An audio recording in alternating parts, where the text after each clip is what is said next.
अमरीका की तवज्जो इस हिमायत पर मरकूज है कि पाकिस्तान में इंतखाबात आज़ादाना और मुनसिफाना हों।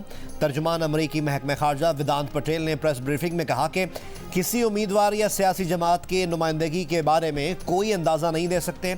उम्मीदवार और सियासी जमात की नुमाइंदगी के बारे में फ़ैसला पाकिस्तानी अवाम को करना है। ये यकीनी बनाया जाए कि इंतखाबात पाकिस्तानी अवाम के फ़ायदे के लिए हों।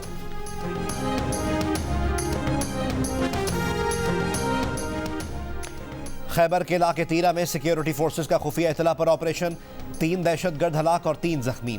ISPR के मुताबिक फायरिंग के तबादले में लेफ्टिनेंट कर्नल मोहम्मद हसन हैदर समेत 4 जवान शहीद हो गए।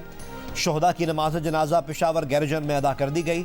शोहदा को आबाई इलाकों में फौजी एजाज के साथ सुपुर्द खाक किया जाएगा।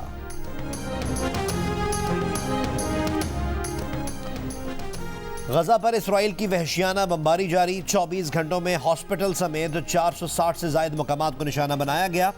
300 से ज्यादा फलस्तीनी शहीद।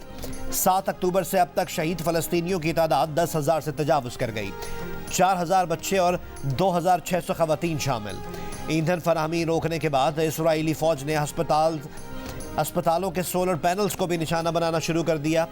हमास ने लेबनान से इसराइली शहर हीफा पर 16 रॉकेटों से हमला करके इसराइली फौज के 5 टैंक तबाह कर दिए।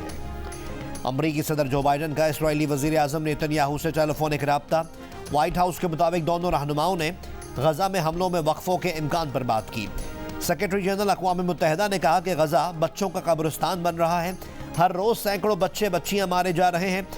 सिर्फ रफा क्रॉसिंग का रास्ता गजा में इमदाद पहुंचाने के लिए काफी नहीं।